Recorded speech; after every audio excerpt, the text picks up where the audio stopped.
Welcome to Elite Eye of the Titan. This is it, the final leveling video. And I've been struggling with this build a bit lately because of champions. Has been a major game changer that has shifted the needle away from being able to solo these upper end heroic quests. I actually tried a number of quests prior to this one and couldn't do them, and it was not a problem of survivability, it was just lack of resources.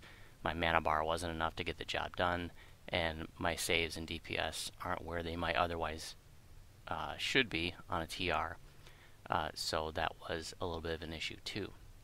And so basically, if I were to run this build like on my main favorite soul Sporty Spice, I'd be soloing everything heroic on Elite, and then once I got into epics, I'd just transition to hard streaking. This is definitely not a solo EE build by any means. But at this point, if I were playing this tune seriously, I would start grouping with people to finish out these higher end heroic elite quests. I tried, for example, Wrath of the Flame, and with the self-healing mobs in there, I just couldn't overcome that. I didn't have enough resources to overcome that without just blowing through my blue bar right away, and I had drank a ton of pots. And then I did try to do Finding the Path, and had a problem there with lack of mana as well. Again, survivability not an issue. And then I also tried last level 19. I tried doing elite lines of supply, and that was very foolish of me. I was getting a little overconfident. But I think that might have been one of my early attempts after Champions came out, and that's just no way that was going to happen. Again, survivability not an issue, but no, lack of resources definitely was a major problem, so I didn't get very far in that one. This particular quest doesn't have self-healing mobs, so it's just going to be mostly like kiting with blade barriers and then insta-killing the mobs. Let's talk about gear. Only a couple changes. Upgraded the PRR augment to plus 12 for level 20. I did get a Master's Riposte longsword. This is a pretty cool tankish kind of a weapon for a first lifer. It's not bound, so I was able to get it out of the auction house pretty cheap. It's got Riposte 8 on it, deals 8 to 32 damage to your attacker, but passive plus 4 insight bonus to armor class, and saves. Does some poison damage as well as some stat damage on crits. I've got the Ruby of Impulse 78 in there. Should be 90, but I could not, I didn't have the resources, I didn't have the relics to get a 90, and there wasn't one on the auction house. And it's got plus 18 implement bonus to universal spell power. Pretty nice. Everything else is exactly the same as the last video.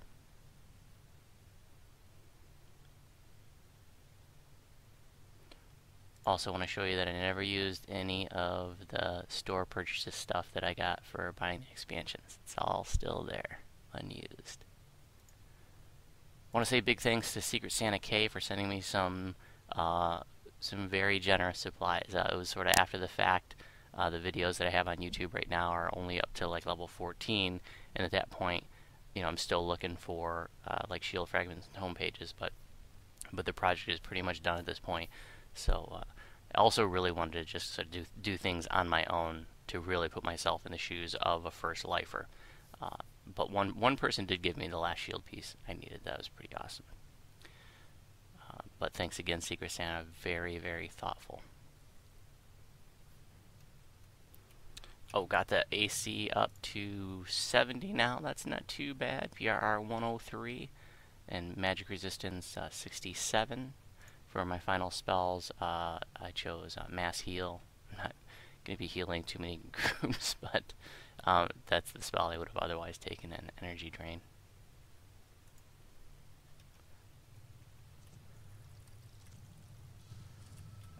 Just to sort of compare, I took Ginger Spice, which was level 19, into Finding the Path, and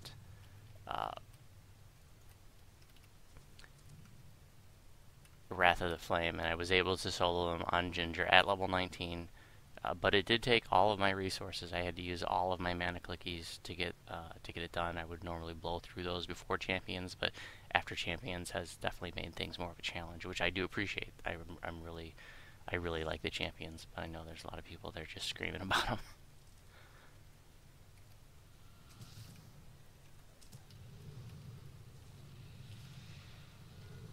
Implosion hit a little bit better than I thought it was going to in here.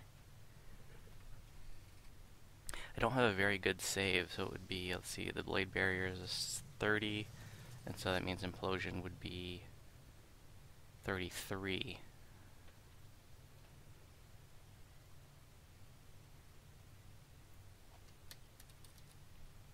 I did buy a bunch of pots. I'm up to 1,000,000 plat right now. I was up to 1,000,004, but between the Master's Riposte Longsword and all the pots that I bought, set me back quite a bit. So I know I'm not going to be able to get through this without drinking probably all of those.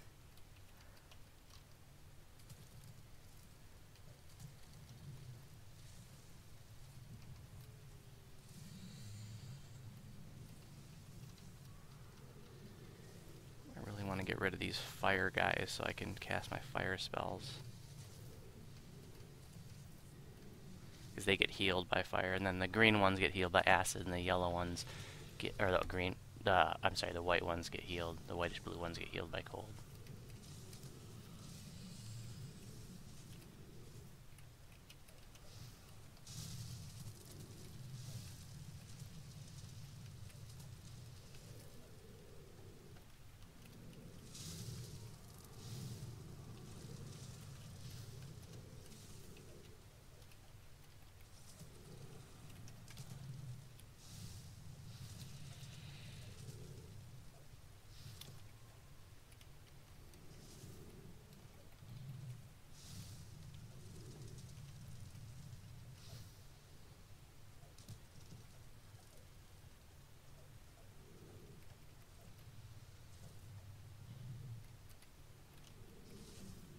A little slow going trying to melee it down, but just trying to conserve resources.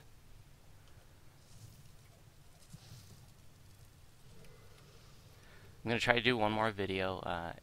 Today is Thursday, actually Friday early morning, and tomorrow night I'm trying to host an abbot, and hopefully that's going to be posted in the Chronicle. I posted on the Philanus forums. Hopefully good enough people to get that together. It would be really cool to do a final, like a raid video as the final video for this series, but we'll see. If you're not familiar with this particular quest, it does bug out really easily, and what you want to do is just hang back and wait for the Titan to do its thing with the giants. Do not engage the giants, don't grab their aggro, right up to the point where the Storm Reaver and the Titan engage and the Titan finally dies. You don't want to do anything until then. In fact, I'm just going to fast forward the video or cut this out until it gets to that point, because it's going to be about 2 or 3 minutes of nothing happening.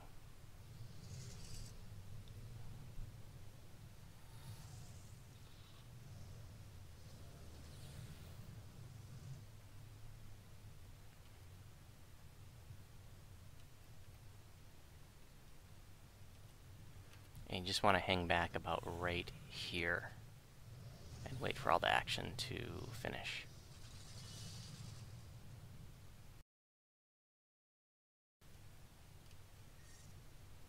Alright, the Warforged Titan and the Storm Reaver just finished doing their thing. Now we can go into this chamber without danger of bugging the quest out. The quest does not bug out at this point.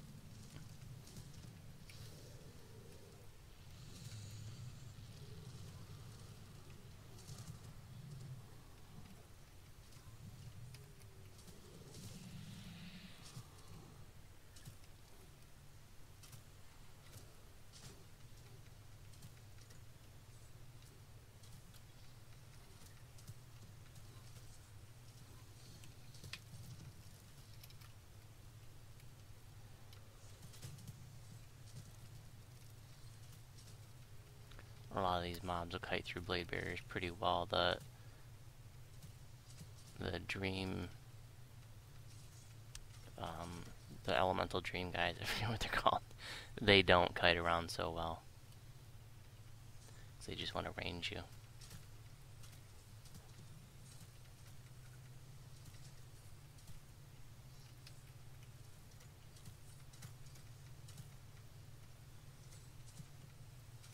This is the one part of the quest where resources are going to be tight, and I'm going to have to drink pots right here because we get a shrine right after this fight, but I've got to kill 21 mobs.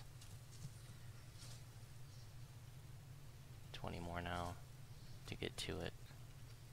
But I got lots of pots. I had lots of plat and nothing better to spend it on.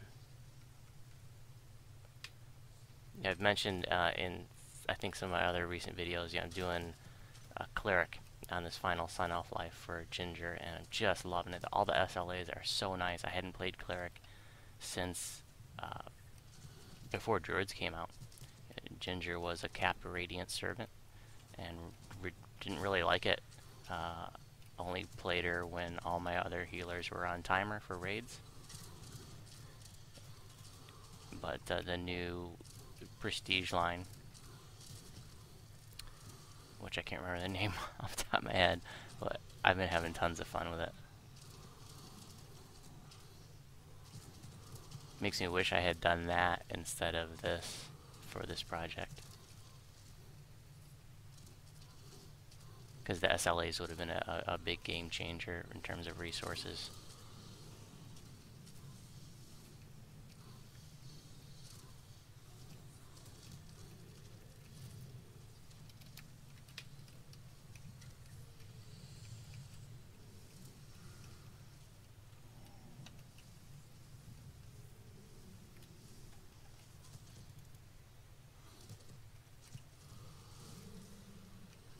Eight left.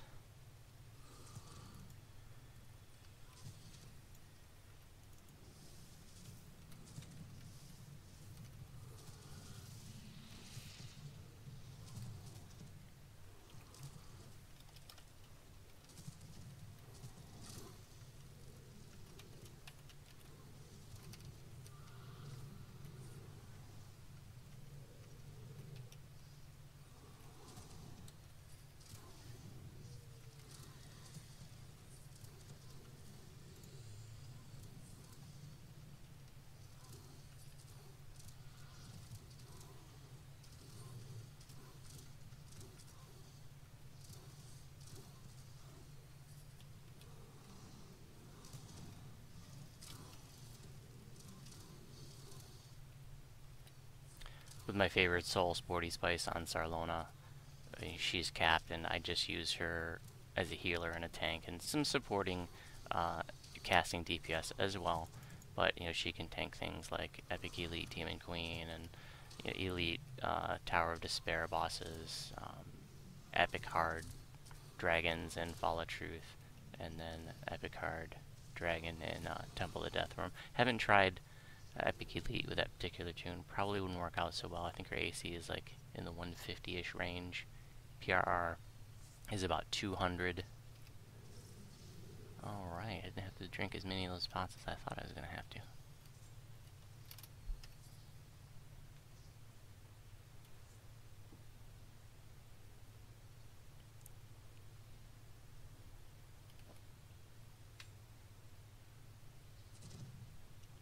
And Sporty Spice is just a third lifer, no epic past lives. It's not a tune that I really focus on. Once Druids came out, I focused almost exclusively on Druid.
Boy, these 4 guys are a little bit tougher to get through than I thought they would be.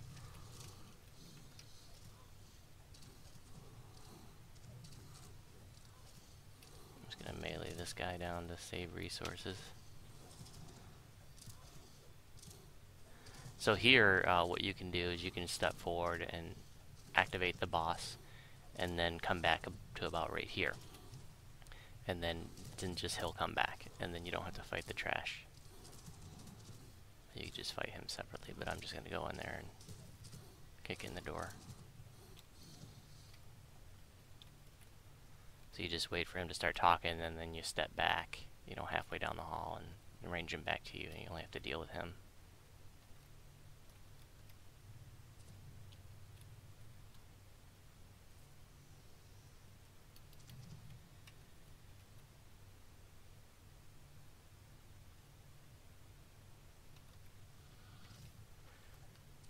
Light dot should take care of him. Oh, my weapon's doing nothing to him.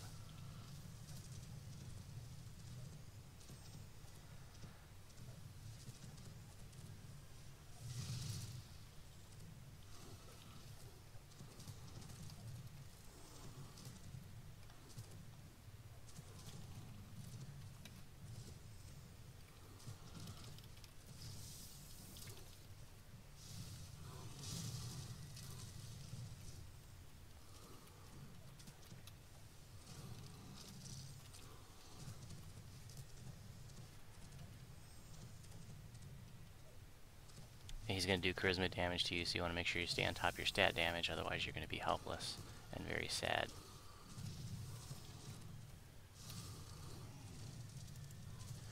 Time to drink the rest of these pots.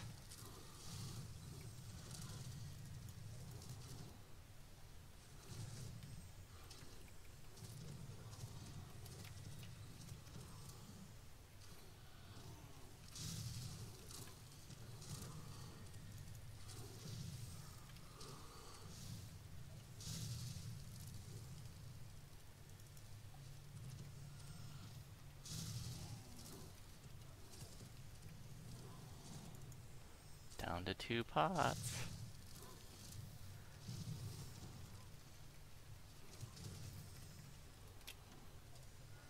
Alright. So here you do have a chance of the Zekosian Ear Dweller popping out of this clam.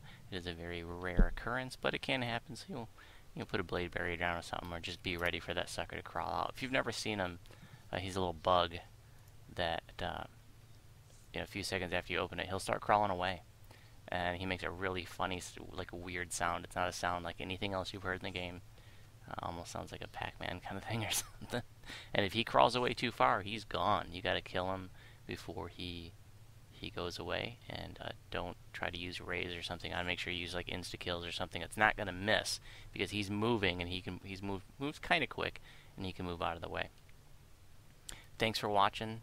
I had tons of fun doing this series. I do hope to have that one more Abbott raid video going on, but that may or may not happen. We'll see. You won't find me on Thelanis anymore after this, but if you happen to be on Sarlona, you're more than welcome to send me a tell.